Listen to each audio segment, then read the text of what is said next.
ಇವತ್ತು ಬೆಳಗಾವಿ ಮಹಾನಗರ ವತಿಯಿಂದ ಸಂಪೂರ್ಣ ಬೆಳಗಾವಿ ಮಹಾನಗರ ಇರ್ಬೋದು, ರಾಮತೀರ್ಥ ನಗರ ವಾರ್ಡ್ ಇರ್ಬೋದು, ಇವತ್ತಿನ ದಿವಸ ನಮ್ಮ ಮನೆಗೆ ಇವತ್ತು ಡೆಪ್ಯೂಟಿ ಕಮಿಷನರ್ ಉದಯ್ ಕುಮಾರ್ ಅವರು ಬಂದು ಇವತ್ತು ನಮ್ಮಲ್ಲಿ ಒಂದು ಫಾರ್ಮ್ ವಿತರಣೆ ಇರ್ಬೋದು ಮತ್ತು ಎಲ್ಲ BLEಗಳನ್ನು ಕರ್ಕೊಂಡ್ಬಂದು ಇವತ್ತು ಫಾರ್ಮ್ ವಿತರಣೆಯನ್ನು ಮಾಡಿದ್ದಾರೆ. ಇದು ಸಂಪೂರ್ಣ ಮನೆಗೆ ಹೋಗುವಂತ ಪ್ರಕ್ರಿಯೆ. ನಾಳಿನ ದಿವಸ ಪ್ರತಿಯೊಬ್ಬರು ಮನೆಗೆ ಹೋಗಿ ಒಂದು ಕಾರ್ಯಕ್ರಮದ ಮುಖಾಂತರ ಇದನ್ನ ಎಲ್ಲರಿಗೂ ಫಾರ್ಮ್ ವಿತರಣೆ ಮಾಡ್ತಾರ. ಆ ಫಾರ್ಮ್ ಅನ್ನು ತುಂಬಿಕೊಡ್ಬೇಕು. ಅವರೆಲ್ಲ ಮಾಹಿತಿಯನ್ನು ಹೇಳ್ತಾರೆ. ಸಂಪೂರ್ಣ ಅಧಿಕೃತವಾಗಿ ತಾವು ವೋಟಿಂಗ್ ಅನ್ನು ಪಡಿಬೇಕು. ಮತ್ತು ಅದಲ್ಲದೆ ಇದ್ರ ಮೇಲೆ ನಾಳಿನ ಸಿಟಿಜನ್ಶಿಪ್ ಕೂಡ ಇದ್ರ ಮುಖಾಂತರನ ನಿಮ್ ನಿರ್ಮಾಣ ಆಗ್ತದೆ. ಅದರಲ್ಲಿ ಎಲ್ಲರೂ ಭಾಗವಹಿಸಬೇಕು. ತಪ್ಪದೇ ಇದನ್ನ ಎಲ್ಲರಿಗೂ ಅವೇರ್ನೆಸ್ ತಾವು ಆಜುಬಾಜು ಮೂಡಿಸ್ಬೇಕು ಅನ್ನುವಂತ ಮಾತನ್ನ ಹೇಳ್ತೀನಿ. ಅವರಿಗೆ ಮತ್ತೆ ಸಹಾಯ ಮಾಡ್ಲಿಕ್ಕೆ ಎಲ್ಲ ಇಲ್ಲಿ ನಗರದ ಎಲ್ಲ ವರಿಷ್ಠರು ಕೂಡ ತಮ್ಮ ಜೊತೆ ಸಾಥ್ ಇರ್ತಾರೆ.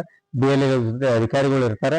ಮತ್ತೆ ನಮ್ಮ ಇವತ್ತು ADM ಉದಯ್ ಕುಮಾರ್ ಅವರು ಸಹಿತ ಸ್ವತಃ ಅದನ್ನ ಪರಿಶೀಲನೆ ಮಾಡ್ತಾ ಇದ್ದಾರೆ. ಎಲ್ಲಾ BLEಗಳು ಇರ್ತಾರೆ, BLE 2 ಅಂತ. ಅವರು BLE 1 ಜೊತೆ ಸಂಪೂರ್ಣ ಅವ್ರಿಗೆ ಸಹಕಾರ ನೀಡಿ ಇದರಲ್ಲಿ ಎಲ್ಲ 100ಕ್ಕೆ 100 ಆಗುವಂಗ ಸಹಕಾರ ನೀಡ್ತಾರೆ. ಅದರಲ್ಲಿ ಅವರು ಕೂಡ ಭಾಗಿಯಾಗಿದ್ದಾರೆ.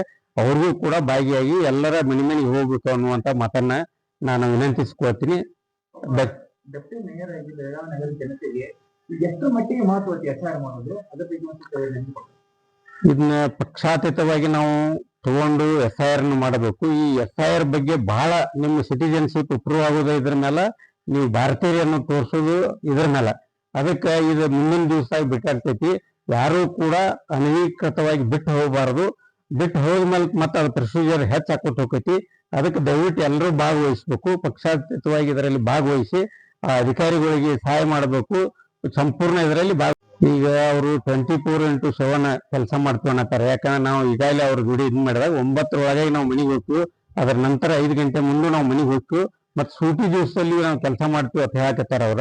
ಆ ರೀತಿ ಅವ್ರಿಗೂ ನಾವು ಸಹಕಾರ ಕೊಡಬೇಕು, ಜನರು ಸಹಕಾರ ಕೊಡಬೇಕು. ಅಂತದೊಂದಿದ್ದಾಗ ಒಂದು 60 ತಾಸು ಸಂಪೂರ್ಣ ಮಾಹಿತಿ ಕೊಟ್ಟು ಅದನ್ನ ಮಾಡ್ಕೋಬೇಕು. ಜನರಿಗೆ ಕೂಡ ನಾನು ವಿನಂತಿ ಮಾಡ್ತೀನಿ.